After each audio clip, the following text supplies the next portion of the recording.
ਹੁਣ ਮੈਂ ਸੁਰਜੀਤ ਪਾਤਰ ਜੀ ਹੋਰਾਂ ਨੂੰ ਸਟੇਜ ਤੇ ਸੱਦਾਂਗਾ। ਮੈਂ ਚਾਹਾਂ ਤੇ ਬਹੁਤ ਸਾਰੇ ਵਿਸ਼ੇਸ਼ਣ ਉਹਨਾਂ ਦੇ ਨਾਂ ਨਾਲ ਜੋੜ ਸਕਦਾ, ਪਰ ਮੈਨੂੰ ਲੱਗਦਾ ਕਿ ਜਿੰਨੇ ਵੀ ਜੋੜਾਂਗਾ ਉਹ ਥੋੜ੍ਹੇ ਹੋਣਗੇ, ਕਿਉਂਕਿ ਰੱਬ ਦੇ ਨਾਂ ਨਾਲ ਜਿੰਨੇ ਵਿਸ਼ੇਸ਼ਣ ਜੋੜ ਲਈਏ ਉਹ ਥੋੜ੍ਹੇ ਹੁੰਦੇ ਨੇ, ਅਤੇ ਪਾਤਰ ਜੀ ਦਾ ਨਾਮ ਸਾਡੇ ਲਈ ਰੱਬ ਦੇ ਨਾਮ ਵਰਗਾ ਹੈ। ਸੋ ਪਾਤਰ ਜੀ ਬਿਨਾਂ ਕਿਸੇ ਵਿਸ਼ੇਸ਼ਣ ਤੋਂ ਰੱਬ ਵਾਂਗੂ ਸਾਡੇ ਵਿੱਚ ਹਾਜ਼ਰ ਹੈ। ਮੈਨੂੰ ਬਿਠਾ ਦਿਓ। ਨਹੀਂ ਨਹੀਂ, ਇਹਨੂੰ ਖੋਲ ਕੇ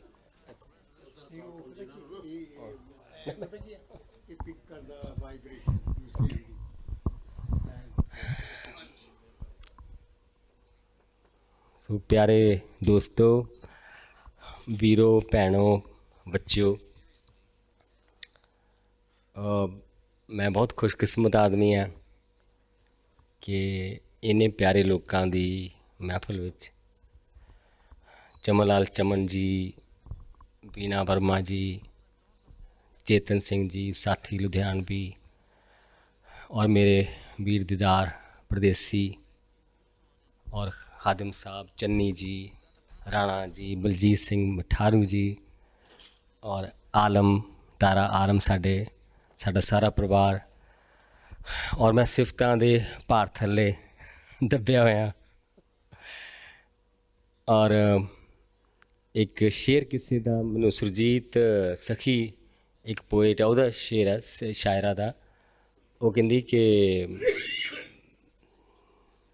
ਸੰਜਮ ਦੇ ਨਾਲ ਵਰ ਤੂੰ ਮੇਰੀ ਪਿਆਸ ਤੇ ਨਾ ਜਾ, ਸੰਜਮ ਦੇ ਨਾਲ ਵਰ ਤੂੰ ਮੇਰੀ ਪਿਆਸ ਤੇ ਨਾ ਜਾ, ਇੰਨੀ ਨਮੀ ਨਾ ਦੇ ਕਿ ਮੈਂ ਔੜਾ ਨਾ ਜਰ ਸਕਾਂ। ਸੋ ਇੰਨਾ ਪਿਆਰ ਇਹਨੂੰ ਮੈਂ ਜਾਣੀ ਇਸ ਨੂੰ ਕਿੱਥੇ ਰੱਖਣਾ ਇਸ ਪਿਆਰ ਨੂੰ।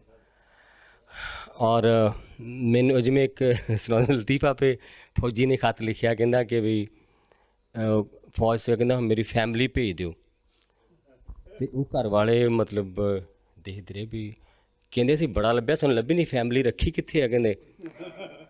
तो फिर उन्होंने कहा भी फैमिली मतलब भी मेरी वाइफ नूं भेज दो। वो कहते हाँ मैं फैमिली हो गई हुण। सो इदां जो सिफतां कर रहे, मैं पता नहीं किहदियां सिफतां करी जा रहे। तो दूजी गल यह है कि मैं इदा सोचता हूँ जो मैं इत्थे आना, तो मैनूं लगदा कि पंजाब तो उत्थे रह गया, लेकिन पंजाबीयत इधर माइग्रेट कर गई है। कि जिन्नी पंजाबीयत लई तड़प भी उहदे कारण कई हो सकते हैं कि इत्थे दूर आके असीं इदां सोचते हैं, जां ये भी है कि जदों असीं दूसरे सभ्याचारां नाल साडा वाह पैंदा। मैनू किसी ने मतलब टकराओ भी दो तरह का, कि मैनू कल किसी ने दसिया कहता कि मेरी कार मैं किते खड़ी की सी, ते जो मैं आया तो कार ते साइड ते चिब पिया होया, तो मैनू बड़ा गुस्सा आया भी आ कौन मेरी कार च कार मार गया। पर जो मैं देखा ना मेरे वाइपर ते किसी बंदे ने एक स्लिप लिख के रखी सी, कहता कि भी एक गल कि उन्हें इंग्लिश लिखी, किस कल्चर के बंदे ने लिखा तुसीं जान सकते किन लिखा होएगा, है ना। कि उदों असी ये सोचते हैं, असी अपना भी मुकाबला करते हैं कि असी कित्थे बैठे हैं। बाकी ये हुंदा कि कई बार असी अपनी सिफतां बहुत करते हैं कि असी बड़े महान हाँ, साडे पुरखे बड़े महान आ, लेकिन महानता उदों परखी जाती जो कोई तुसी कम करदे तो पुछे बंदा कि यार इस बंदे दा पिता कौन है, इस बंदे दा मुर्शद कौन है। कि जिस दिन वो दिन आएगा कि उदों सीगांगे असी वाकई महान है, जो असीं इहो ਜਿਹੇ काम करांगे कि लोग जानना चाहणगे कि यार इन्ने ਜਿਹੜੇ ग्रेट परसन ने, इन्हां दा गुरु कौन है, इन्हां दा पिता कौन है, इन्हां दे पुरखे कौन है। तो मैं समझदा कि अज दी शाम जिहड़ी इहो उसे तरह दे वक्तां ਲਈ एक कदम है कि असीं पंजाब तो इदां जिवें हुण अज जानी खादम साहब भी बैठे, पंजाब तो ये भी माहौल हुण टुट गया।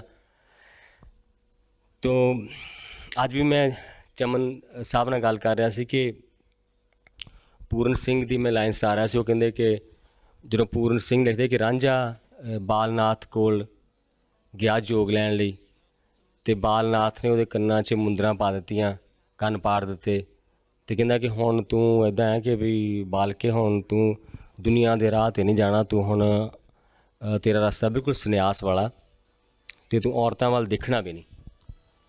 ਤੇ ਉਹ ਰਾਂਝਾ ਕਹਿਣ ਲੱਗਾ ਵੀ ਫਿਰ ਜੇ ਇਹ ਗੱਲ ਆ ਨਾ ਤੇ ਫਿਰ ਮੇਰੇ ਕੰਨ ਮੇਰੇ ਮੁੜ ਚਾਹ ਸਬੂਤ ਕਰ ਭਲੇ ਮਾਨਸਾ, ਤੇ ਮੁੰਦਰਾਂ ਲੈ ਆਪਣੀਆਂ ਮੋੜ ਬਾਵਾ। ਤੇ ਕਹਿੰਦੇ ਕਿ ਬਾਲਨਾਥ ਪਛਤਾਇਆ ਗੁਰੂ ਦੇ ਸਿੱਖ ਨੂੰ ਹੱਥ ਪਾ ਕੇ।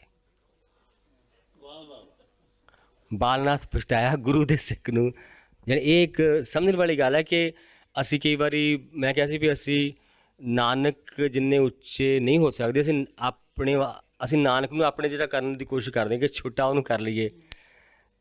ਕਿ ਸੋ ਮੈਂ ਸਮਝਦਾ ਕਿ ਹੁਣ ਅਸੀਂ ਸਾਡੇ ਵਿੱਚ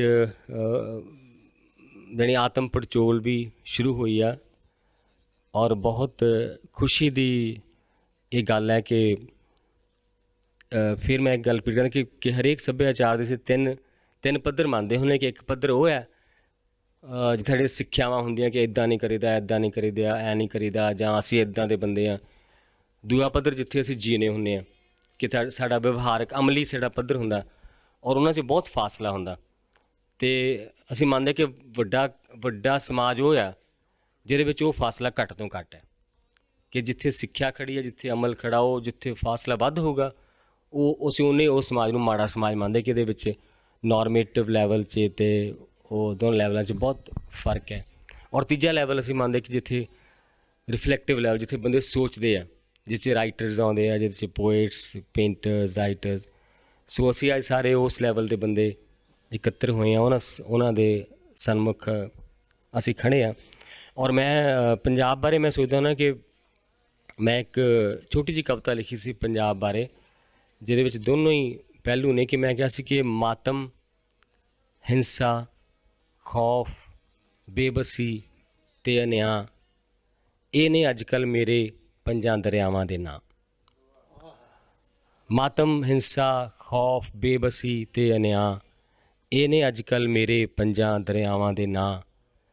ਜੋ ਹੁੰਦੇ ਸਨ ਸਤਲੁਜ, ਬਿਆਸਾ, ਰਾਵੀ, ਜੇਹਲਮ ਅਤੇ ਚਨਾਹ, ਅਤੇ ਜਿਹੜੇ ਇੱਕ ਦਿਨ ਹੋਵਣਗੇ ਹੁਸਨ, ਮੁਹੱਬਤ, ਸੱਚ, ਸ਼ਾਇਰੀ ਅਤੇ ਨਿਆਂ, ਮੇਰੇ ਦਰਿਆਵਾਂ ਦੇ ਨਾਂ।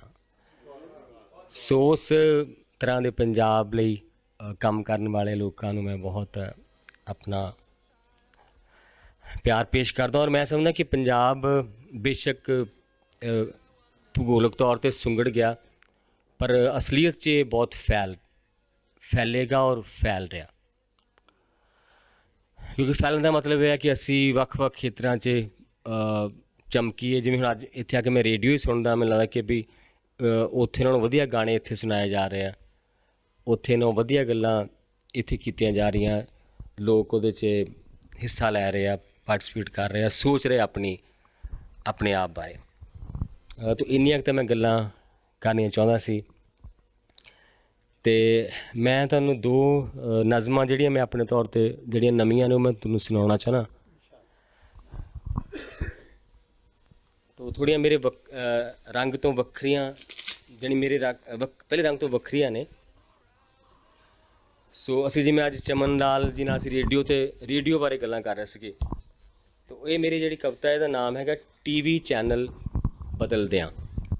ਕਿ TV ਬੰਦਾ ਦੇਖ ਰਿਹਾ ਔਰ ਚੈਨਲ ਉਹਦੇ ਚੈਨਲ ਬਦਲਦਿਆਂ। ਤਾਂ ਇਹ ਕਿ TV 'ਤੇ ਚੱਲ ਰਿਹਾ ਸੀ ਉਹੀ ਗੀਤ ਪਿਆਰਾ ਪਿਆਰਾ, ਸਾਰੇ ਜਹਾਂ ਸੇ ਅੱਛਾ ਹਿੰਦੁਸਤਾਨ ਹਮਾਰਾ। TV 'ਤੇ ਚੱਲ ਰਿਹਾ ਸੀ ਉਹੀ ਗੀਤ ਪਿਆਰਾ ਪਿਆਰਾ, ਸਾਰੇ ਜਹਾਂ ਸੇ ਅੱਛਾ ਹਿੰਦੁਸਤਾਨ ਹਮਾਰਾ। ਕਿ ਅਚਨਚੇਤ ਹੋਇਆ ਹਰ ਇੱਕ ਦਿਸ਼ਾ 'ਚ ਹਨੇਰਾ, ਕਾਲਖ 'ਚ ਡੁੱਬ ਗਿਆ ਸੀ ਸਾਰਾ ਹੀ ਪਿੰਡ ਮੇਰਾ। ਸਭ ਸਾਜ਼ ਚੁੱਪ ਹੋਏ, ਆਵਾਜ਼ ਟੁੱਟ ਗਈ ਸੀ, ਅੱਧਾ ਨਾ ਗੀਤ ਮੁੱਕਿਆ ਬਿਜਲੀ ਚਲੀ ਗਈ ਸੀ। ਕਿੱਥੇ ਹੈ ਮੋਮਬੱਤੀ ਇੱਥੇ ਕਿਤੇ ਸੀ ਰੱਖੀ, ਗਰਮੀ ਹੈ ਓੜਕਾਂ ਦੀ ਲੱਭਾਂ ਕਿਤੋਂ ਮੈਂ ਪੱਖੀ। ਕੋਈ ਕੱਟ ਹੈ ਜਾਂ ਸੜਿਆ ਹੈ ਟਰਾਂਸਫਾਰਮਰ ਹੀ, ਕੋਈ ਕੱਟ ਹੈ ਜਾਂ ਸੜਿਆ ਹੈ ਟਰਾਂਸਫਾਰਮਰ ਹੀ, ਇਸ ਦੇਸ਼ 'ਚ ਹੈ ਸਾਡਾ ਇਹ ਰੋਜ਼ ਦਾ ਹਸ਼ਰ ਹੀ। ਸਾਰੇ ਘਰਾਂ 'ਚ ਰੌਲਾ ਸੀ ਸਾਰੇ ਘਰਾਂ 'ਚ ਰੌਲਾ ਕੁਛ ਸੀ ਇਸ ਤਰ੍ਹਾਂ ਦਾ, ਰੌਲੇ ਦੇ ਵਿੱਚ ਹੀ ਰਲਿਆ ਸੀ ਰਾਗ ਮੱਛਰਾਂ ਦਾ। ਕਿਸ ਦਾ ਹੈ ਖੂਨ ਮਿੱਠਾ ਕਿਸਦੇ ਨੇ ਅੰਗ ਨੰਗੇ, ਮੌਕਾ ਹੈ ਇਹ ਸੁਨਹਿਰੀ, ਸਾਡੇ ਨੇ ਭਾਗ ਚੰਗੇ। ਪਰ ਸ਼ੁਕਰ ਜੋ ਬੁਝੇ ਸਨ, ਪਰ ਸ਼ੁਕਰ ਜੋ ਬੁਝੇ ਸਨ, ਉਹ ਬਲਬ ਫੇਰ ਜਗ ਪਏ, ਆ ਗਏ ਵੀ ਆ ਗਈ, ਸਾਰੇ ਹੀ ਸ਼ੋਰ ਪਾਉਣ ਲੱਗ ਪਏ। ਮੁੜ ਬੋਲ ਉੱਠਿਆ ਟੀਵੀ, ਖਬਰਾਂ ਦਾ ਵਕਤ ਹੋਇਆ। ਮੁੜ ਬੋਲ ਉੱਠਿਆ ਟੀਵੀ, ਖਬਰਾਂ ਦਾ ਵਕਤ ਹੋਇਆ। ਪਰ ਹਰ ਖਬਰ ਨੂੰ ਸੁਣ ਕੇ ਦਿਲ ਹੀ ਦਿਲ 'ਚ ਰੋਇਆ। ਕਿਤੇ ਢਹਿ ਰਹੀ ਸੀ ਮਸਜਿਦ, ਕੋਈ ਤਖਤ ਮਿਣ ਰਿਹਾ ਸੀ, ਕੋਈ ਗਿਣ ਰਿਹਾ ਸੀ ਲਾਸ਼ਾਂ, ਕੋਈ ਵੋਟ ਗਿਣ ਰਿਹਾ ਸੀ। ਕਿਤੇ ਅੰਗ ਵਿਕ ਰਹੇ ਸਨ, ਕਿਤੇ ਜਾਨ ਤੁਲ ਰਹੀ ਸੀ, ਕਿਤੇ ਮਰ ਰਹੇ ਸੀ ਭੁੱਖੇ, ਕਿਤੇ ਫਸਲ ਰੁਲ ਰਹੀ ਸੀ। ਕਿਤੇ ਵਿਛ ਰਹੇ ਗਲੀਚੇ, ਕਿਤੇ ਪੈਰ ਜਲ ਰਹੇ ਸਨ, ਕਿਤੇ ਰੇਲ ਜਲ ਰਹੀ ਸੀ, ਕਿਤੇ ਟਾਇਰ ਜਲ ਰਹੇ ਸਨ। ਬਦਲੋ ਜੀ ਬਦਲੋ ਚੈਨਲ, ਹੁਣ ਹੋਰ ਤੱਕ ਨਾ ਹੋਵੇ। ਬਦਲੋ ਜੀ ਬਦਲੋ ਚੈਨਲ, ਹੁਣ ਹੋਰ ਤੱਕ ਨਾ ਹੋਵੇ। ਇਸ ਦੇਸ਼ ਦੀ ਦਸ਼ਾ ਤੇ ਕਿੰਨਾ ਕੁ ਕੋਈ ਰੋਵੇ। ਬਦਲੋ ਜੀ ਬਦਲੋ ਚੈਨਲ, ਹੁਣ ਹੋਰ ਤੱਕ ਨਾ ਹੋਵੇ। ਇਸ ਦੇਸ਼ ਦੀ ਦਸ਼ਾ ਤੇ ਕਿੰਨਾ ਕੁ ਕੋਈ ਰੋਵੇ। ਚੈਨਲ ਬਦਲ ਕੇ ਤੱਕਿਆ, ਕੋਈ ਨਾਚ ਚੱਲ ਰਿਹਾ ਸੀ। ਚੈਨਲ ਬਦਲ ਕੇ ਤੱਕਿਆ, ਕੋਈ ਨਾਚ ਚੱਲ ਰਿਹਾ ਸੀ। ਮਿਰਗਾਂ ਦੀ ਪਿਆਸ ਖਾਤਰ ਮ੍ਰਿਗ ਜਲ ਨਿਕਲ ਰਿਹਾ ਸੀ। ਪਹਿਰਾਵਿਆਂ ਤੋਂ ਬਾਹਰ ਹਰ ਤਨ ਨਿਕਲ ਰਿਹਾ ਸੀ। ਦੁੱਖਾਂ ਦੇ ਮਸਲਿਆਂ ਦਾ ਇਹ ਹੱਲ ਨਿਕਲ ਰਿਹਾ ਸੀ। ਪਹਿਰਾਵਿਆਂ ਤੋਂ ਬਾਹਰ ਹਰ ਤਨ ਨਿਕਲ ਰਿਹਾ ਸੀ। ਦੁੱਖਾਂ ਦੇ ਮਸਲਿਆਂ ਦਾ ਇਹ ਹੱਲ ਨਿਕਲ ਰਿਹਾ ਸੀ। ਕਿਤੇ ਉੱਡ ਰਿਹਾ ਸੀ ਓੜਨ, ਕਿਤੇ ਸਰਕਦਾ ਸ਼ਰਾਰਾ, ਕਿਤੇ ਚੜ੍ਹ ਰਹੀ ਸੀ ਚੋਲੀ, ਕਿਤੇ ਗਿਰ ਰਿਹਾ ਗਰਾਰਾ। ਟੱਬਰ 'ਚ ਬੈਠਾ ਬਾਪੂ ਕਿਉਂ ਨਾ ਕਹੇ ਵਿਚਾਰਾ, ਸਾਰੇ ਜਹਾਂ ਸੇ ਅੱਛਾ। ਬਦਲੋ ਜੀ ਬਦਲੋ ਚੈਨਲ, ਨਾ ਸ਼ਰਮ ਨਾ ਹਯਾ ਹੈ, ਨਾ ਰੂਹ ਰਹੀ ਨਾ ਦਿਲ ਹੀ, ਬਸ ਜਿਸਮ ਰਹਿ ਗਿਆ ਹੈ। ਬਦਲੋ ਜੀ ਬਦਲੋ ਚੈਨਲ, ਨਾ ਸ਼ਰਮ ਨਾ ਹਯਾ ਹੈ, ਨਾ ਰੂਹ ਰਹੀ ਨਾ ਦਿਲ ਹੀ, ਬਸ ਜਿਸਮ ਰਹਿ ਗਿਆ ਹੈ। ਚੈਨਲ ਬਦਲ ਕੇ ਕੀ ਸੀ, ਕੋਈ ਚੱਲ ਰਿਹਾ ਸੀ ਨਾਟਕ। ਚੈਨਲ ਬਦਲ ਕੇ ਕੀ ਸੀ, ਕੋਈ ਚੱਲ ਰਿਹਾ ਸੀ ਨਾਟਕ। ਕੋਈ ਸੁਲਗਦੀ ਕਹਾਣੀ, ਕੋਈ ਬਲ ਰਿਹਾ ਸੀ ਨਾਟਕ। ਇੱਕ ਨਾਰ ਕਹਿ ਰਹੀ ਸੀ, ਮੈਨੂੰ ਕਰੋ ਨਾ ਸ਼ਾਮਿਲ, ਹਰਗਜ਼ ਨਹੀਂ ਮੈਂ ਬਣਨਾ ਕੁੱਖ ਵਿਚਲੀ ਧੀ ਦੀ ਕਾਤਿਲ। ਮਾਰੇ ਜੇ ਹੋਰ ਕੋਈ ਧੀ ਮਾਂ ਦੇ ਕੋਲ ਆਵੇ, ਪਰ ਮਾਂ ਜੇ ਖੁਦ ਹੀ ਮਾਰੇ ਧੀ ਕਿਸ ਦੇ ਕੋਲ ਜਾਵੇ। ਤੇ ਸੱਸ ਕਹਿ ਰਹੀ ਸੀ, ਐਵੇਂ ਦਿਖਾ ਨਾ ਨਖਰੇ, ਤੇ ਸੱਸ ਕਹਿ ਰਹੀ ਸੀ, ਐਵੇਂ ਦਿਖਾ ਨਾ ਨਖਰੇ, ਸਾਰੇ ਹੀ ਇਦਾਂ ਕਰਦੇ, ਆਪਾਂ ਨਾ ਕੋਈ ਵੱਖਰੇ। ਜੰਮਣ ਨਾ ਦੇਣਾ ਘਰ ਵਿੱਚ ਪੱਥਰ ਮੈਂ ਹੁਣ ਦੁਬਾਰਾ, ਸਾਰੇ ਜਹਾਂ ਸੇ ਅੱਛਾ ਹਿੰਦੁਸਤਾਨ ਹਮਾਰਾ। ਬਦਲੋ ਜੀ ਇਹ ਵੀ ਚੈਨਲ, ਬਦਲੋ ਜੀ ਇਹ ਵੀ ਚੈਨਲ, ਇਹ ਦੇਖਿਆ ਨਾ ਜਾਵੇ। ਬਦਲੋ ਜੀ ਇਹ ਵੀ ਚੈਨਲ, ਇਹ ਦੇਖਿਆ ਨਾ ਜਾਵੇ। ਕੁੱਖਾਂ ਦਾ ਕਬਰ ਬਣਨਾ ਤਾਂ ਝੱਲਿਆ ਨਾ ਜਾਵੇ।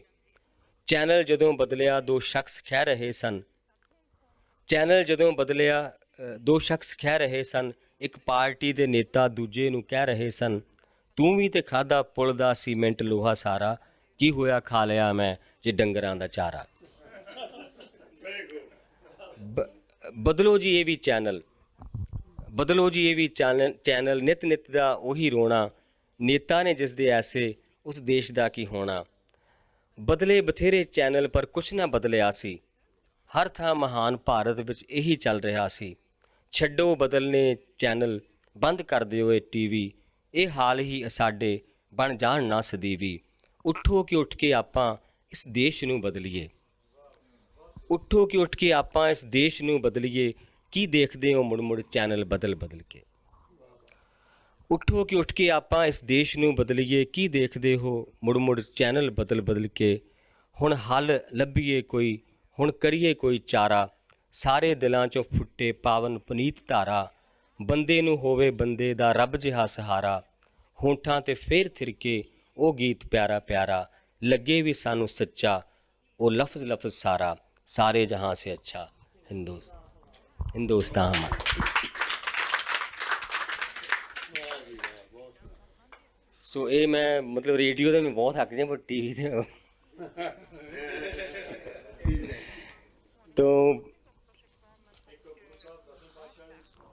ਮੈਂ ਹਾਂ ਇੱਕ ਤਾਂ ਨਜ਼ਮ ਮੈਂ ਉਹ ਸੁਣਾਉਣੀ ਚਾਹੁੰਦਾ ਕਿ ਗੁਰੂ ਗੋਬਿੰਦ ਦੇ ਹੱਥ ਵਿੱਚ ਜਦੋਂ ਸ਼ਮਸ਼ੀਰ ਨੰਗੀ ਸੀ, ਗੁਰਾਂ ਨੇ ਸੀਸ ਦੀ ਜਦ ਭੇਟ ਮੰਗੀ ਸੀ, ਤਾਂ ਪਹਿਲੇ ਸੀਸ ਦੀ ਭੇਟਾ ਕਬੂਲਣ ਬਾਅਦ ਉਹ ਤੰਬੂ 'ਚੋਂ ਜਦ ਦੀਵਾਨ ਵਿੱਚ ਆਏ, ਤਾਂ ਕਹਿੰਦੇ ਨੇ ਕਿ ਉਹ ਸ਼ਮਸ਼ੀਰ ਰਤ ਦੇ ਨਾਲ ਰੰਗੀ ਸੀ। ਕਿ ਪਹਿਲੇ ਸੀਸ ਦੀ ਭੇਟਾ ਕਬੂਲਣ ਬਾਅਦ ਉਹ ਤੰਬੂ 'ਚੋਂ ਜਦੋਂ ਜਦੋਂ ਦੀਵਾਨ ਵਿੱਚ ਆਏ ਤਾਂ ਕਹਿੰਦੇ ਨੇ ਕਿ ਉਹ ਸ਼ਮਸ਼ੀਰ ਰਤ ਦੇ ਨਾਲ ਰੰਗੀ ਸੀ ਤੇ ਹਰ ਇੱਕ ਸੀਸ ਭੇਟਾ ਬਾਅਦ ਸੰਗਤ ਇਹੋ ਤੱਕਦੀ ਸੀ, ਗੁਰੂ ਗੋਬਿੰਦ ਦੀ ਸ਼ਮਸ਼ੀਰ ਦੀ ਤਿੱਖੀ ਚਮਕਦੀ ਧਾਰ ਤੋਂ ਹਰ ਵਾਰ ਸੱਜਰੀ ਰਤ ਟਪਕਦੀ ਸੀ। ਉਹ ਰਤ ਕਿਸ ਦੀ ਸੀ? ਉਸ ਖਾਤਰ ਗੁਰਾਂ ਨੇ ਘਾਟ ਆਪਣੀ ਤੇਗ ਦੇ ਜੋ ਸਨ ਉਤਾਰੇ। ਕੀ ਕੋਈ ਜਾਨਵਰ ਸਨ ਉਹ ਵਿਚਾਰੇ, ਜਾਂ ਗੁਰਾਂ ਦੇ ਉਹੀ ਪਿਆਰੇ ਨਵਾਂ ਜੀਵਨ ਜਿਨ੍ਹਾਂ ਨੂੰ ਸਤਿਗੁਰੂ ਨੇ ਬਖਸ਼ਿਆ ਸੀ, ਜਾਂ ਕਿ ਉਹ ਰਤ ਨਹੀਂ ਸੀ ਤੇਗ ਉੱਤੇ ਕੋਈ ਰੰਗ ਸੀ ਜੋ ਰਤ ਜਿਹਾ ਸੀ। ਇਹ ਅਕਸਰ ਬਹਿਸ ਚੱਲਦੀ ਹੈ ਤੇ ਇਦਾਂ ਬਹਿਸ ਚੱਲਦੀ ਹੈ ਕਿ ਚੱਲਦੀ ਬਹਿਸ ਚੱਲਦੀ ਤੇਗ ਵਿੱਚ ਵੀ ਬਦਲ ਸਕਦੀ ਹੈ, ਕਿ ਚੱਲਦੀ ਬਹਿਸ ਚੱਲਦੀ ਤੇਗ ਵਿੱਚ ਵੀ ਬਦਲ ਸਕਦੀ ਹੈ। ਮੈਂ ਐਸੀ ਬਹਿਸ ਤੋਂ ਕੀ ਪੁੱਛਣਾ ਸੀ ਤੇ ਐਸੀ ਬਹਿਸ ਨੇ ਮੈਨੂੰ ਭਲਾ ਕੀ ਦੱਸਣਾ ਸੀ। ਮੈਂ ਡੂੰਘੀ ਚੁੱਪ ਤੋਂ ਪੁੱਛਿਆ ਜੋ ਬਿਲਕੁਲ ਤੇਗ ਵਰਗੀ ਸੀ। ਮੈਂ ਡੂੰਘੀ ਚੁੱਪ ਤੋਂ ਪੁੱਛਿਆ ਜੋ ਬਿਲਕੁਲ ਤੇਗ ਵਰਗੀ ਸੀ, ਤਾਂ ਡੂੰਘੀ ਚੁੱਪ ਬੋਲੀ, ਇਹਨਾਂ ਤਿੰਨਾਂ 'ਚ ਕੁਝ ਵੀ ਸੱਚ ਨਹੀਂ ਹੈ। ਇਹਨਾਂ ਤਿੰਨਾਂ 'ਚ ਕੁਝ ਵੀ ਸੱਚ ਨਹੀਂ ਹੈ। ਗੁਰਾਂ ਨੇ ਘਾਟ ਆਪਣੀ ਤੇਗ ਦੇ ਜੋ ਸਨ ਉਤਾਰੇ, ਨਹੀਂ ਉਹ ਜਾਨਵਰ ਹਰਗਿਜ਼ ਨਹੀਂ ਸਨ, ਉਹ ਮਾਨਸ ਵੀ ਨਹੀਂ ਸਨ, ਨਾ ਐਵੇਂ ਰੰਗ ਸੀ ਸੂਹਾ। ਇਹਨਾਂ ਤਿੰਨਾਂ 'ਚ ਜੇਕਰ ਕੁਝ ਨਹੀਂ ਹੈ ਸੱਚ, ਤਾਂ ਫਿਰ ਕੌਣ ਸਨ ਉਹ ਜਿਨ੍ਹਾਂ ਦੀ ਰਤ ਗੁਰਾਂ ਦੀ ਤੇਗ ਉੱਤੋਂ ਟਪਕਦੀ ਸੀ? ਕੌਣ ਸਨ ਉਹ? ਉਹ ਇੱਕ ਤਾਂ ਮੌਤ ਦਾ ਭੈ ਸੀ ਜੋ ਪਹਿਲੇ ਵਾਰ ਦੇ ਵਿੱਚ ਸਤਿਗੁਰਾਂ ਨੇ ਮਾਰਿਆ ਸੀ। ਉਹ ਇੱਕ ਤਾਂ ਮੌਤ ਦਾ ਭੈ ਸੀ ਜੋ ਪਹਿਲੇ ਵਾਰ ਦੇ ਵਿੱਚ ਸਤਿਗੁਰਾਂ ਨੇ ਮਾਰਿਆ ਸੀ, ਤੇ ਦੂਜੇ ਵਾਰ ਵਿੱਚ ਸਤਿਗੁਰ ਜਨਮ ਦੀ ਜਾਤ ਵੱਢੀ ਸੀ, ਤੇ ਦੂਜੇ ਵਾਰ ਵਿੱਚ ਸਤਿਗੁਰ ਜਨਮ ਦੀ ਜਾਤ ਵੱਢੀ ਸੀ। ਤੀਜੇ ਵਾਰ ਦੇ ਵਿੱਚ ਸਤਿਗੁਰਾਂ ਹਉਮੈ ਜ਼ਿਬਾ ਕੀਤੀ। ਚੌਥੇ ਵਾਰ ਦੇ ਵਿੱਚ ਸ਼ਾਨ ਝੂਠੇ ਪਾਤਸ਼ਾਹਾਂ ਦੀ, ਤੇ ਚੌਥੇ ਵਾਰ ਦੇ ਵਿੱਚ ਸ਼ਾਨ ਝੂਠੇ ਪਾਤਸ਼ਾਹਾਂ ਦੀ, ਤੇ ਪੰਜਵੇਂ ਵਾਰ ਦੇ ਵਿੱਚ ਵਿੱਥ ਆਪਣੇ ਖਾਲਸੇ ਤੇ ਆਪਣੇ ਵਿਚਕਾਰ, ਤੇ ਪੰਜਵੇਂ ਵਾਰ ਦੇ ਵਿੱਚ ਵਿੱਥ ਆਪਣੇ ਖਾਲਸੇ ਤੇ ਆਪਣੇ ਵਿਚਕਾਰ। ਗੁਰਾਂ ਨੇ ਜੋ ਜ਼ਿਬਾ ਕੀਤੇ ਸੀ ਉਸ ਦਿਨ, ਕੋਈ ਮਾਨਸ ਨਹੀਂ ਨਾ ਜਾਨਵਰ ਸਨ, ਉਹ ਤਾਂ ਕੁਝ ਖੌਫ ਸਨ, ਕੁਝ ਭਰਮ ਸਨ, ਕੁਝ ਪ੍ਰੇਤ ਸਨ। ਉਹ ਤੂੰ ਪੁੱਛੇਗਾ ਜ਼ਿਬਾ ਕਰੀਏ ਜਦੋਂ ਕੋਈ ਖੌਫ, ਕੋਈ ਭਰਮ, ਕੋਈ ਪ੍ਰੇਤ, ਤਾਂ ਕੀ ਸ਼ਮਸ਼ੀਰ ਉੱਤੋਂ ਰਤ ਟਪਕਦੀ ਹੈ? ਤੂੰ ਪੁੱਛੇਗਾ ਜ਼ਿਬਾ ਕਰੀਏ ਜਦੋਂ ਕੋਈ ਖੌਫ, ਕੋਈ ਭਰਮ, ਕੋਈ ਪ੍ਰੇਤ, ਤਾਂ ਕੀ ਸ਼ਮਸ਼ੀਰ ਉੱਤੋਂ ਰਤ ਟਪਕਦੀ ਹੈ? ਨਹੀਂ, ਸ਼ਮਸ਼ੀਰ ਦੇ ਉੱਤੋਂ ਟਪਕਦੀ ਰਤ ਤਾਂ ਬਸ ਉਹਨਾਂ ਦੇਖੀ ਸੀ, ਉਹ ਜਿਹੜੇ ਸੀਸ ਪੇਟਾ ਕਰਨ ਲਈ ਉੱਠੇ ਨਹੀਂ ਸਨ। ਨਹੀਂ, ਸ਼ਮਸ਼ੀਰ ਦੇ ਉੱਤੋਂ ਟਪਕਦੀ ਰਤ ਤਾਂ ਬਸ ਉਹਨਾਂ ਦੇਖੀ ਸੀ, ਉਹ ਜਿਹੜੇ ਸੀਸ ਭੇਟਾ ਕਰਨ ਲਈ ਉੱਠੇ ਨਹੀਂ ਸਨ। ਜੋ ਉੱਠੇ ਸਨ ਉਹਨਾਂ ਨੇ ਕਦ ਟਪਕਦੀ ਰਤ ਦੇਖੀ? ਉਹਨਾਂ ਨੇ ਤਾਂ ਬਰਸਦਾ ਨੂਰ ਤੱਕਿਆ। ਉਹਨਾਂ ਨੇ ਕਦ ਗੁਰਾਂ ਦੇ ਹੱਥ ਵਿੱਚ ਸ਼ਮਸ਼ੀਰ ਦੇਖੀ? ਉਹਨਾਂ ਨੇ ਤਾਂ ਗੁਰਾਂ ਦੇ ਹੱਥ ਵਿੱਚ ਆਬੇ ਹਯਾਤੀ ਚਸ਼ਮਿਆਂ ਦਾ ਨੀਰ ਤੱਕਿਆ।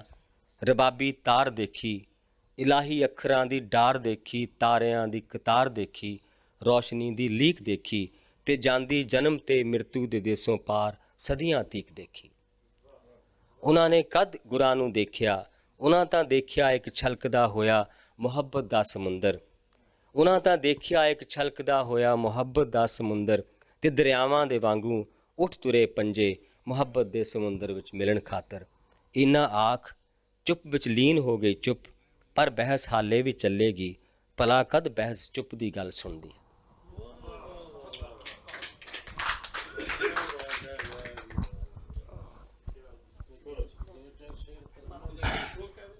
ਹਾਂਜੀ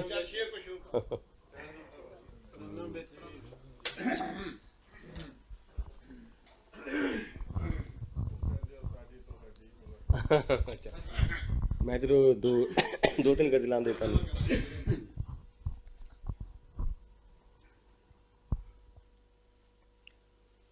ਸੋ ਇੱਕ ਮੇਰੀ ਸਾਦਾ ਜੀ ਗਜ਼ਲ ਹੈ ਕਿ ਸਾਡੀ ਤੁਹਾਡੀ ਮੁਲਾਕਾਤ ਹੋਈ, ਜਿਵੇਂ ਸੜਦੇ ਜੰਗਲ ਤੇ ਬਰਸਾਤ ਹੋਏ।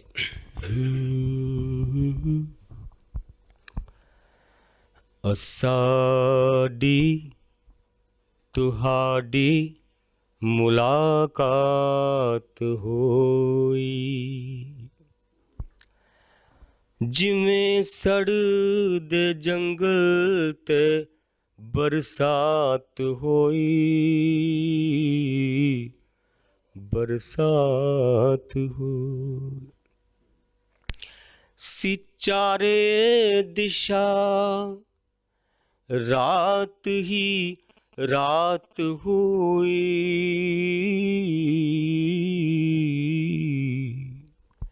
सिचारे दिशा रात ही रात होई,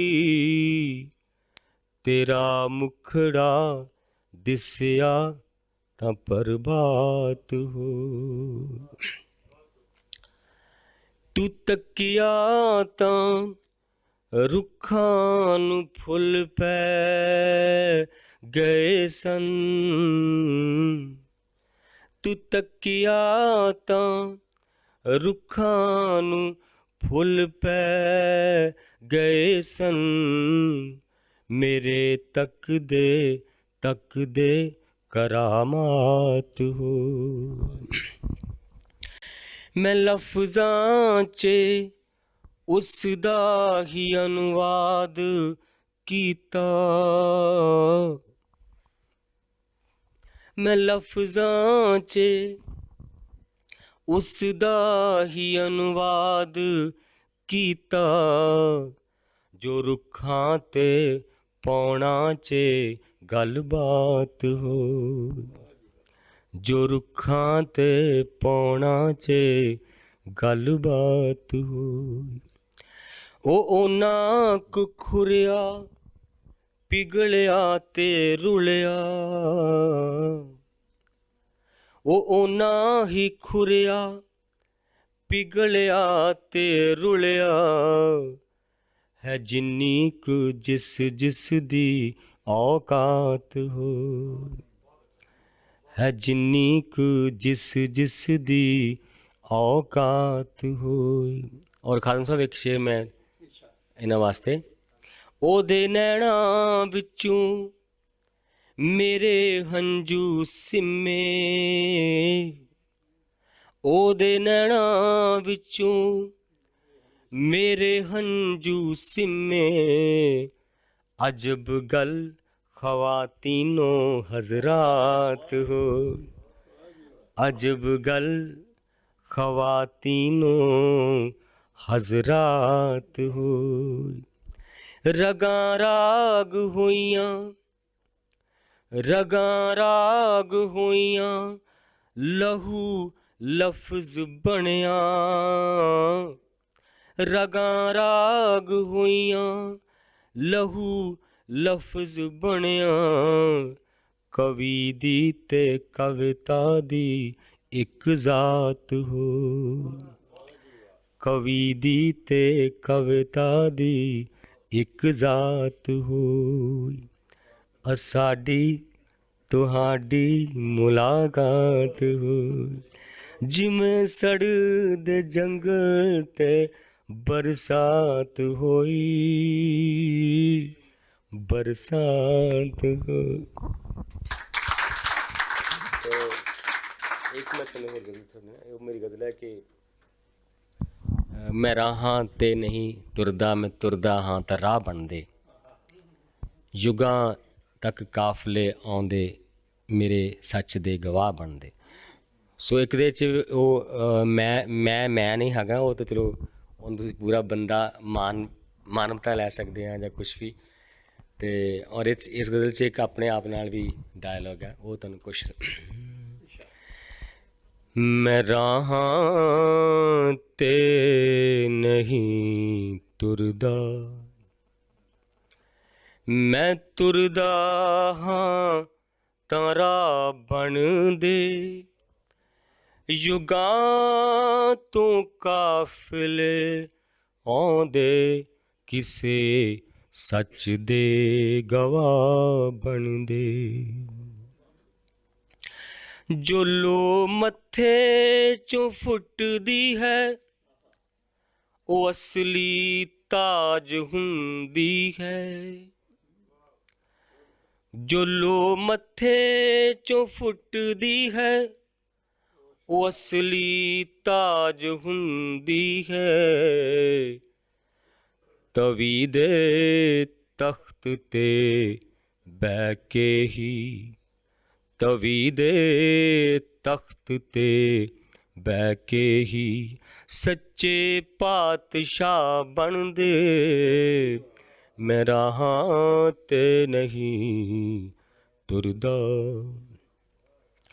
ਜੇ ਰਾਂਝੇ ਨਾ ਵੀ ਹੁੰਦੇ ਤਾਂ ਵੀ ਨਾ ਬਣਦੇ ਅਸੀਂ ਕੈਦੋ। ਅਸੀਂ ਜਾਂ ਨਾਥ ਹੁੰਦੇ ਜਾਂ ਅਸੀਂ ਲੁੱਡਣ ਮਲਾ ਬਣਦੇ। ਮੈਂ ਰਾਹਾਂ ਤੇ ਨਹੀਂ ਤੁਰਦਾ। ਇਹ ਪੰਡਿਤ ਰਾਗ ਦੇ ਤਾਂ ਪਿੱਛੋਂ ਸਦੀਆਂ ਬਾਅਦ ਆਉਂਦੇ ਨੇ। ਇਹ ਪੰਡਿਤ ਰਾਗ ਦੇ ਤਾਂ ਪਿੱਛੋਂ ਸਦੀਆਂ ਬਾਅਦ ਆਉਂਦੇ ਨੇ। ਮੇਰੇ ਹੌਕੇ ਹੀ ਪਹਿਲਾਂ ਤਾਂ, ਮੇਰੇ ਹੌਕੇ ਹੀ ਪਹਿਲਾਂ ਤਾਂ ਮੇਰੀ ਵੰਜਲੀ ਦੇ ਸਾਹ ਬਣਦੇ। ਮੈਂ ਰਾਹਾਂ ਤੇ ਨਹੀਂ ਤੁਰਦਾ। ਉਦੋਂ ਤੱਕ ਤੂੰ ਹੈ ਸਾਡੀ ਹਿੱਕ ਦੇ ਵਿੱਚ ਮਹਿਫੂਜ਼ ਮਰ ਕੇ ਵੀ।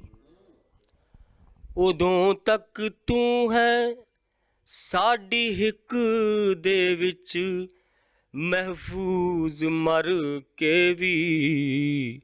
ਜਦੋਂ ਤੱਕ ਜਿਸਮ ਸਾਡੇ ਹੀ ਨਹੀਂ ਸੜ ਕੇ ਸੁਆਹ ਬਣਦੇ। ਮੈਂ ਰਾਹਾਂ ਤੇ ਨਹੀਂ ਤੁਰਦਾ। ਅਚਨਚੇਤੀ ਕਿਸੇ ਬਿੰਦੂ ਚੋਂ ਚਸ਼ਮਾ ਫੁੱਟ ਪੈਂਦਾ ਹੈ। ਅਚਨਚੇਤੀ ਕਿਸੇ ਬਿੰਦੂ ਚੋਂ ਚਸ਼ਮਾ ਫੁੱਟ ਪੈਂਦਾ ਹੈ।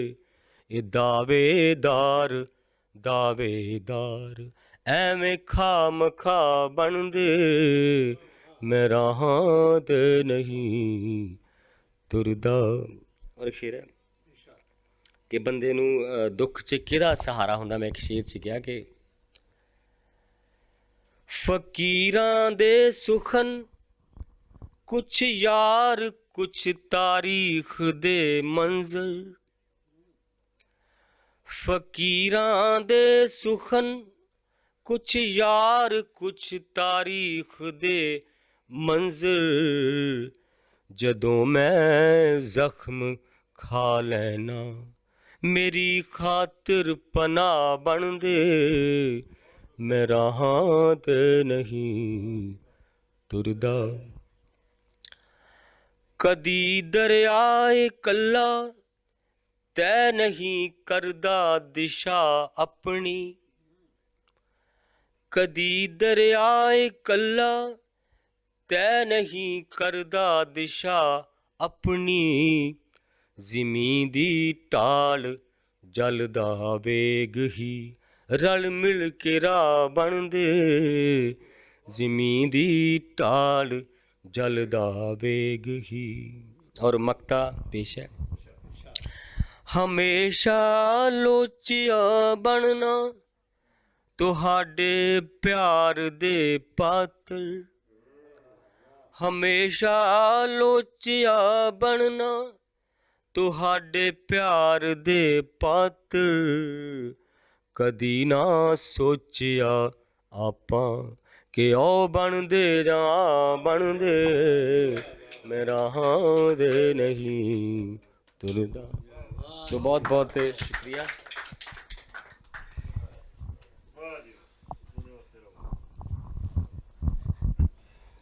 ਇਹ ਹਨ ਸੁਰਜੀਤ ਪਾਤਰ ਜੀ।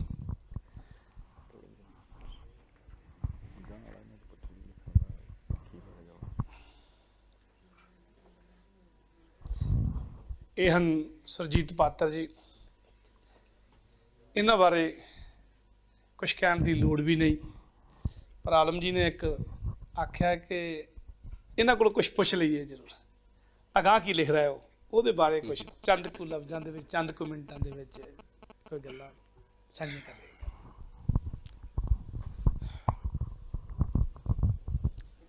ਵੈਸੇ ਤੇ ਅਭੀ ਦੱਸਣਾ ਉਹ ਪਤਾ ਨਹੀਂ ਹੁੰਦਾ ਕੀ ਲਿਖ ਰਹੇ ਹੋ, ਵਰਕੇ ਕਾਲੇ ਕਰ ਰਹੇ ਹੋ। ਇਹ ਹੁੰਦਾ ਕਿ ਆਉਣ ਵਾਲੇ ਦਿਨਾਂ 'ਚ ਕੀ ਲਿਖੂ ਮੈਂ। ਇੱਦਾਂ ਕੁਛ ਮੈਂ ਜਾਨੀ ਮੇਰੇ ਮਨ 'ਚ ਇੱਕ ਕਿਤਾਬ ਆ ਰਹੀ ਸੀ ਵੀ ਮੈਂ ਪੂਰੀ ਦੀ ਪੂਰੀ ਕਿਤਾਬ ਨਾ ਜਿਸ ਤਰ੍ਹਾਂ ਭਾਸ਼ਾ ਬਾਰੇ ਲਿਖਣੀ ਹੈ। ਭਾਸ਼ਾ ਇਹ ਨਹੀਂ ਕਿ ਵੀ ਪੰਜਾਬੀ ਭਾਸ਼ਾ, ਹਰ ਇੱਕ ਭਾਸ਼ਾ ਕਿੱਦਾਂ ਬਣੀ, ਊੜਾ ਜਾਨੀ ਅੱਖਰ ਕਿੱਦਾਂ ਬਣੇ, ਮੈਂ ਇਹਨੇ ਆਪਣੇ ਤੌਰ 'ਤੇ ਅੰਦਾਜ਼ੇ ਲਗਾਏ ਆ। ਅਤੇ ਮੈਂ ਲੇਟੈਸਟ ਕਵਿਤਾ ਜਿਹੜੀ ਲਿਖੀ ਸੀ ਨਾ ਉਹ ਮੈਂ ਇੱਕ ਮੀਟਿੰਗ 'ਚ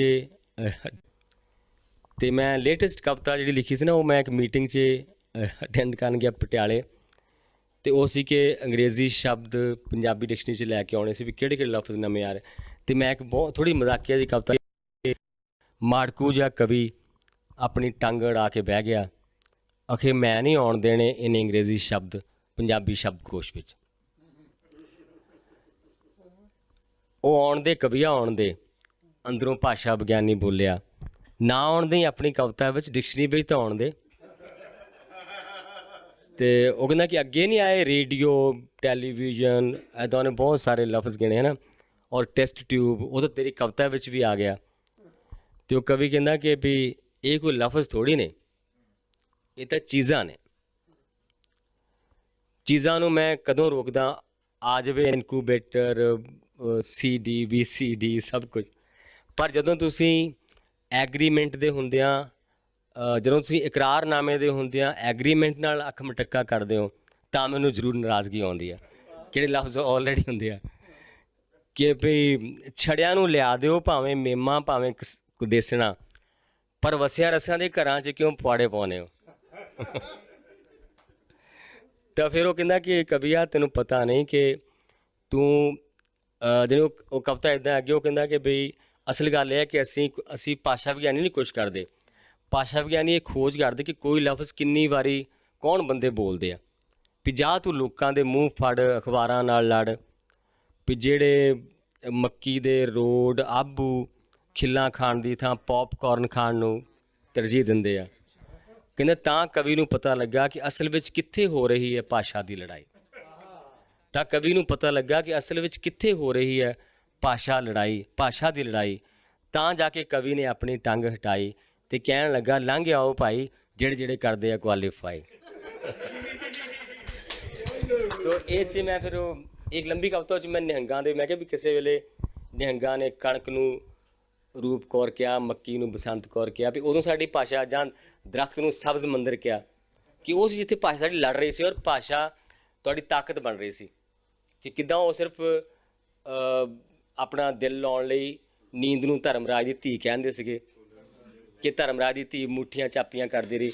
ਸੋ ਇਹ ਸੀ ਕਿ ਉੱਥੇ ਸਾਡੀ ਸ਼ਕਤੀ, ਸਾਡੀ ਭਾਸ਼ਾ ਉਦੋਂ ਲੜਾਈ ਇੱਕ ਲੜ ਰਹੀ ਸੀ ਆਪਣੀ। ਸੋ ਇਸ ਤਰ੍ਹਾਂ ਮੈਂ ਕੁਛ ਜਾਣੀ ਮੇਰਾ ਬਹੁਤ, ਸੋ ਇੱਕ ਮੈਂ ਜਿੱਦਾਂ ਸਿੱਖ ਹਿਸਟਰੀ 'ਚੋਂ ਕੁਛ ਚੀਜ਼ਾਂ ਮੈਂ ਲਿਖੀਆਂ। ਮੈਂ ਬੇਦਾਵਾ ਇੱਕ ਕਵਿਤਾ ਲਿਖੀ ਸੀ, ਯਾਨੀ ਜਦੋਂ ਸਿੱਖ ਬੇਦਾਵਾ ਲਿਖ ਕੇ ਆ ਜਾਂਦੇ ਆ, ਮੈਂ ਤਾਂ ਉਹਦੇ ਵੀ 2 ਬੰਦ ਜੇ ਇਜਾਜ਼ਤ ਹੋਵੇ ਤਾਂ। ਉਹ ਮੈਂ ਬੇਦਾਵਾ, ਮੈਂ 2 ਕਵਿਤਾਵਾਂ ਲਿਖੀਆਂ ਬੇਦਾਵੇ।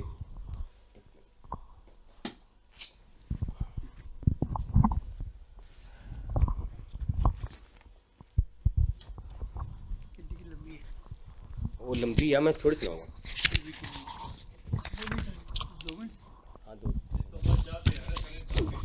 हाँ बस मैं ਉੱਥੇ ਤੋਂ ਸਟਾਰਟ ਨਹੀਂ ਆਦੇ ਤੁਹਾਡੇ ਰੇਡੀਓ 'ਚ। ਅੱਛਾ ਤੁਹਾਡਾ ਪਿੱਛੇ ਨਹੀਂ ਚੱਲੂਗੀ ਉਹ ਅਲੱਗ ਮੈਂ ਸਟਾਰਟ। ਹਾਂ let me change it to be safe।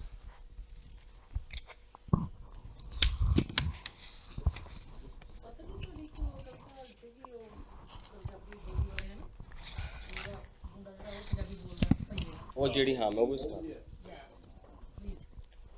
तो मैं तद तक वो थी रिकॉर्ड की हुई पहला, मैं तद तक भी ना जिन्होंने साल नहीं करता। सो वो सी कि मैं उधर नाम सी आया आनंद किशोर।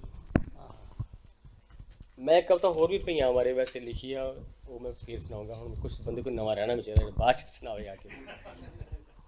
ਤੇ ਉਹ ਸੀਗੀ ਕਿ ਪਿੱਛੇ ਪਿੱਛੇ ਰਿਜ਼ਕ ਦੇ ਆਇਆ ਨੰਦ ਕਿਸ਼ੋਰ, ਚੱਲ ਕੇ ਦੂਰ ਬਿਹਾਰ ਤੋਂ ਗੱਡੀ ਬੈਠ ਸਿਆਲ ਦਾ, ਨਾਲ ਬਥੇਰੇ ਹੋਰ। ਪਿੱਛੇ ਪਿੱਛੇ ਰਿਜ਼ਕ ਦੇ ਆਇਆ ਨੰਦ ਕਿਸ਼ੋਰ, ਚੱਲ ਕੇ ਦੂਰ ਬਿਹਾਰ ਤੋਂ ਗੱਡੀ ਬੈਠ ਸਿਆਲ ਦਾ, ਨਾਲ ਬਥੇਰੇ ਹੋਰ। ਰਾਮਕਲੀ ਵੀ ਨਾਲ ਸੀ, ਰਾਮਕਲੀ ਵੀ ਨਾਲ ਸੀ, ਸੁਗੜ ਲੁਗਾਈ ਉਸ ਦੀ। ਲੁਧਿਆਣੇ ਦੇ ਕੋਲ ਹੀ ਇੱਕ ਪਿੰਡ ਬਾੜੇਵਾਲ ਵਿੱਚ ਜੜ ਲੱਗੀ ਤੇ ਪੁੰਗਰੀ। ਰਾਮਕਲੀ ਦੀ ਕੁੱਖ ਚੋਂ ਜਨਮੀ ਬੇਟੀ ਉਸ ਦੀ, ਨਾਂ ਰੱਖਿਆ ਸੀ ਮਾਧੁਰੀ। ਕੱਲ੍ਹ ਮੈਂ ਦੇਖੀ ਮਾਧੁਰੀ ਉਸੇ ਪਿੰਡ ਸਕੂਲ ਵਿੱਚ, ਗੁੱਤਾਂ ਬੰਨ੍ਹ ਕੇ ਰਿਬਨ ਵਿੱਚ, ਸੋਹਣੀ ਪੱਟੀ ਪੋਚ ਕੇ ਊੜਾ ਐੜਾ ਲਿਖ ਰਹੀ। ਊੜਾ ਐੜਾ ਲਿਖ ਰਹੀ ਬੇਟੀ ਨੰਦ ਕਿਸ਼ੋਰ ਦੀ। ਕਿੰਨਾ ਗੂੜਾ ਸਾਕ ਹੈ ਅੱਖਰਾਂ ਦਾ ਤੇ ਰਿਜ਼ਕ ਦਾ, ਕਿੰਨਾ ਗੂੜਾ ਸਾਕ ਹੈ ਅੱਖਰਾਂ ਦਾ ਤੇ ਰਿਜ਼ਕ ਦਾ। ਔਰ ਇਸੇ ਹੀ ਪਿੰਡ ਦੇ ਲਾਡਲੇ ਪੋਤੇ ਅਛਰ ਸਿੰਘ ਦੇ ਬਹਿ ਬਾਪੂ ਦੀ ਕਾਰ ਵਿੱਚ ਲੁਧਿਆਣੇ ਆਮਦੇ ਕੌਨਵੈਂਟ ਵਿੱਚ ਪੜ੍ਹ ਰਹੇ ABCD ਸਿੱਖ ਦੇ, ABCD ਸਿੱਖ ਦੇ ਪੋਤੇ ਅਛਰ ਸਿੰਘ ਦੇ। ਕਿੰਨਾ ਗੂੜਾ ਸਾਕ ਹੈ ਅੱਖਰ ਅਤੇ ਆਕਾਂਕਸ਼ਾ, ਪਿੱਛੇ ਪਿੱਛੇ ਰਿਜ਼ਕ ਦੇ ਆਇਆ ਨੰਦ ਕਿਸ਼ੋਰ, ਚੱਲ ਕੇ ਦੂਰ ਬਿਹਾਰ ਤੋਂ ਗੱਡੀ ਬੈਠ ਸਿਆਲ। ਤੋ ਇਹ ਕਵਿਤਾ ਹੈ ਕਿ ਨਾ ਅਸੀਂ ਹੁਣ ਸਿੱਖ ਹਾਂ ਤੇਰੇ, ਨਾ ਹੀ ਤੂੰ ਸਾਡਾ ਗੁਰੂ। ਬੇਦਾਵਾ ਜਾਈਏ ਹੁਣ ਆਪਣੇ ਘਰਾਂ ਨੂੰ, ਕਰਦੇ ਸਾਨੂੰ ਸੁਰਖਰੂ। ਮੁਸਕਰਾਏ ਸਤਿਗੁਰੂ ਤੇ ਕਹਿਣ ਲੱਗੇ ਠੀਕ ਹੈ, ਠੀਕ ਹੈ ਜੇ ਆਪਣਾ ਰਿਸ਼ਤਾ ਸਿਰਫ ਇੱਥੋਂ ਤੀਕ ਹੈ। ਠੀਕ ਹੈ ਜੇ ਸੁਰਖ ਰੂਈਅਤ ਇਸ ਰਾਹ ਨਜ਼ਦੀਕ ਹੈ। ਜਾਓ ਪੁੱਤਰੋ ਪਰ ਮੇਰੇ ਪਿਆਰਾਂ 'ਚ ਉਹ ਤੌਫੀਕ ਹੈ। ਦੇਖਣਾ ਹੋਣਾ ਨਾ ਪੈ ਜੇ ਫਿਰ ਇੱਕ ਦਿਨ ਰੂਬਰੂ। ਮੁਸਕਰਾਏ ਸਤਿਗੁਰੂ ਆਪਣੀ ਅੰਤਰ ਆਤਮਾ ਦੇ ਆਖਣੇ ਨੂੰ ਟਾਲ ਕੇ, ਨਾਮ ਬਾਣੀ ਪਿਆਰ ਤਪ ਸਭ ਕੁਝ ਦਿਲੋਂ ਹੰਗਾਲ ਕੇ, ਛੱਡ ਆਏ ਕੀ ਆਪਣੇ ਕਾਲਜੇ 'ਚੋਂ ਨਿਕਾਲ ਕੇ। ਵਾਹੋ ਦਾਹੀ ਤੁਰ ਪਏ ਜਾਨਾਂ ਹੀ ਵਸ ਸੰਭਾਲ ਕੇ।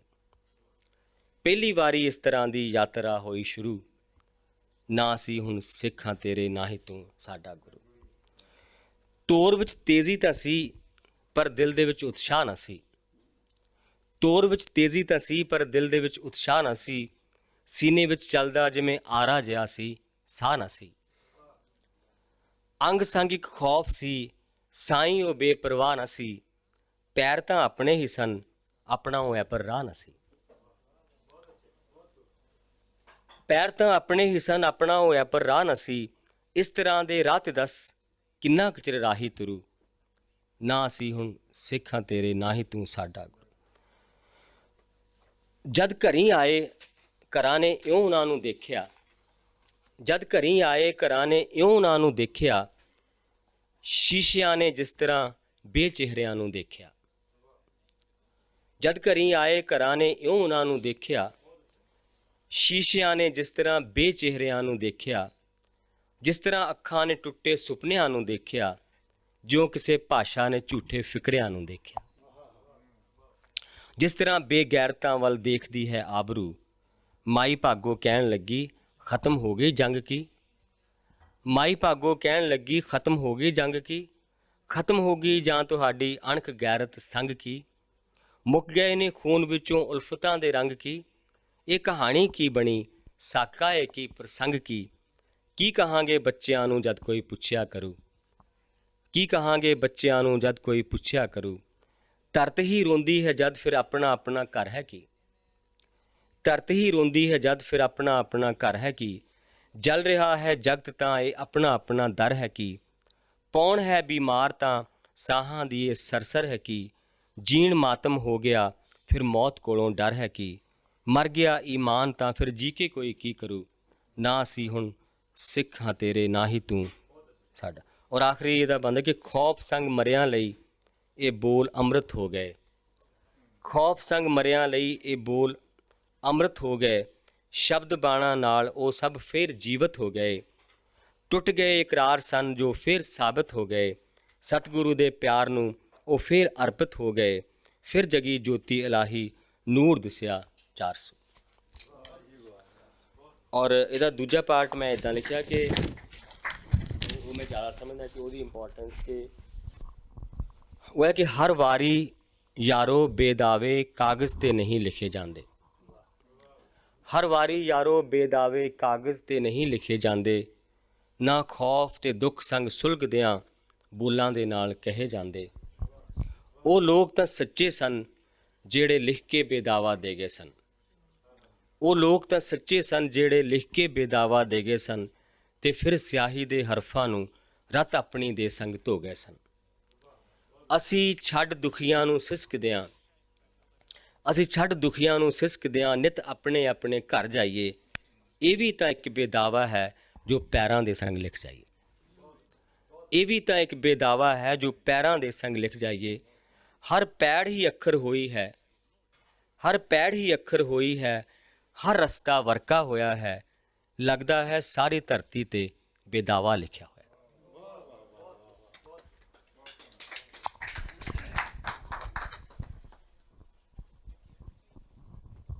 ਧੰਨਵਾਦ ਪਾਤਰ ਜੀ। ਇਹੀ ਖੂਬੀ ਹੈ